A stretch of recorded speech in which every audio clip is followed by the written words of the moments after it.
और इसी पर चर्चा करने के लिए चार खास मेहमान भी इस वक्त हमारे साथ जुड़े हुए हैं। जयंत वर्मा जी हैं, वरिष्ठ पत्रकार हैं। डॉक्टर सुभाष सी पांडे जी हैं, पर्यावरण विशेषज्ञ हैं। पंकज चतुर्वेदी जी हैं, प्रवक्ता हैं बीजेपी के। और विक्की खोंगल जी हैं, कांग्रेस के प्रवक्ता। आप चारों का बहुत बहुत स्वागत है। पंकज जी, सबसे पहला रिएक्शन आपसे ही। देखिए, मां नर्मदा की यात्रा मुख्यमंत्री भी कर चुके हैं, पूर्व मुख्यमंत्री भी कर चुके हैं, लेकिन उसके बावजूद आज जबलपुर में देखिए ये कहा जाता है कि आचमन लायक नहीं है मां नर्मदा का जल। आज मुख्यमंत्री ने इतने सारे बिंदु रखे, तो अभी हम सबकी जिम्मेदारी तो बनती है कि हम किसी तरीके से उसको आचमन लायक करें और मां नर्मदा को पूरी तरीके से शुद्ध कर सकें।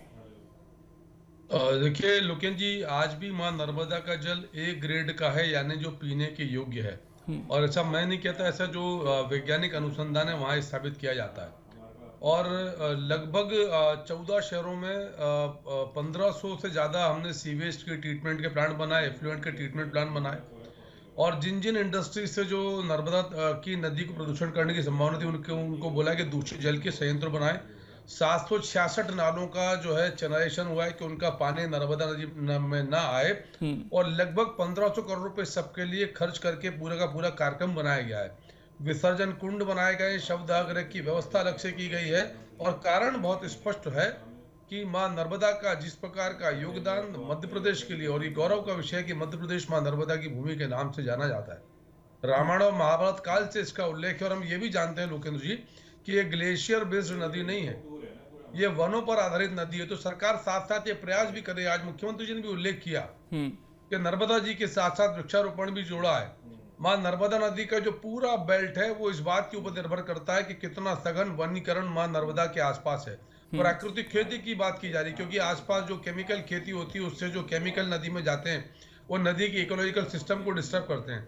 तो प्राकृतिक खेती की बात की जा रही है कि नर्मदा नदी के आसपास दोनों तटों पर 5-5 किलोमीटर के क्षेत्र में प्राकृतिक खेती की जाएगी। और सबसे बड़ी उपलब्धि आज नर्मदा। ठीक सर, थोड़ा समय कम है इसलिए छोटा छोटा रिएक्शन में ले रहा हूँ। सुभाष पांडे जी, आचमन लायक कई जगहों पर तो नहीं है पानी, ये साफ है, लेकिन पंकज जी कह रहे हैं कि कुछ जगह पर ए ग्रेड का भी पानी है। लेकिन रिपोर्ट से भी बताती है कि आसपास जो खेती हो रही है उससे भी काफी प्रदूषित हो रही है हमारी मां नर्मदा।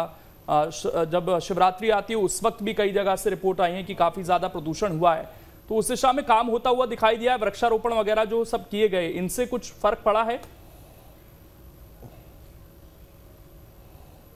पूरी नर्मदा जो है अपने 1205 किलोमीटर में नर्मदा कहीं भी ए ग्रेड की नहीं है।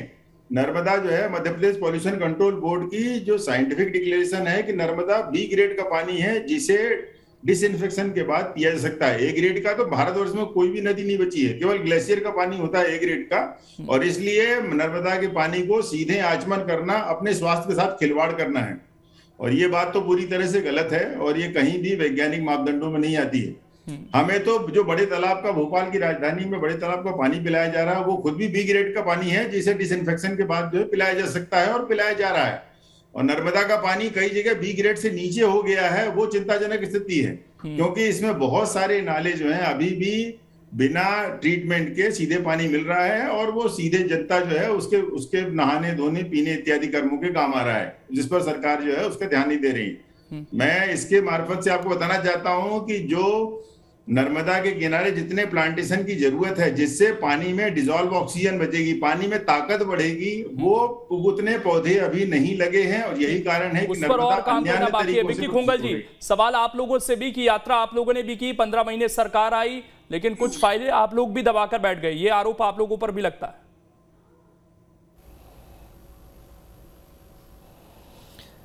देखिए, हमने लोकेंद्र जी कभी भी मां नर्मदा, पुण्य सलीला मां नर्मदा के नाम पर जनता को भ्रमित करने का या जनता को बरगलाने का कभी कार्य नहीं किया।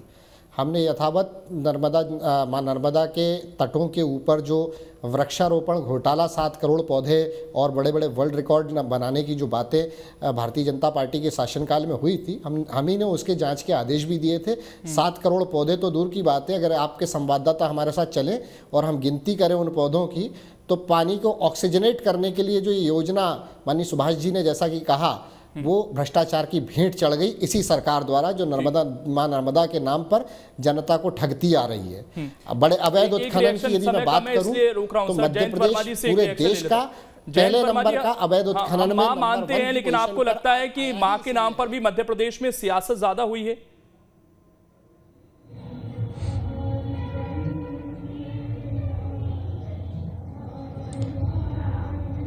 हाँ लोकेश जी, देखिए नर्मदा जी अमरकंटक से लेके और भरूच तक लगभग 1312 किलोमीटर है, जिसमें से 1077 किलोमीटर मध्य प्रदेश में, और इसके किनारे 53 शहर हैं, और ये 53 शहर से जितनी भी गंदगी होती है वो सब नर्मदा नदी में जाती है।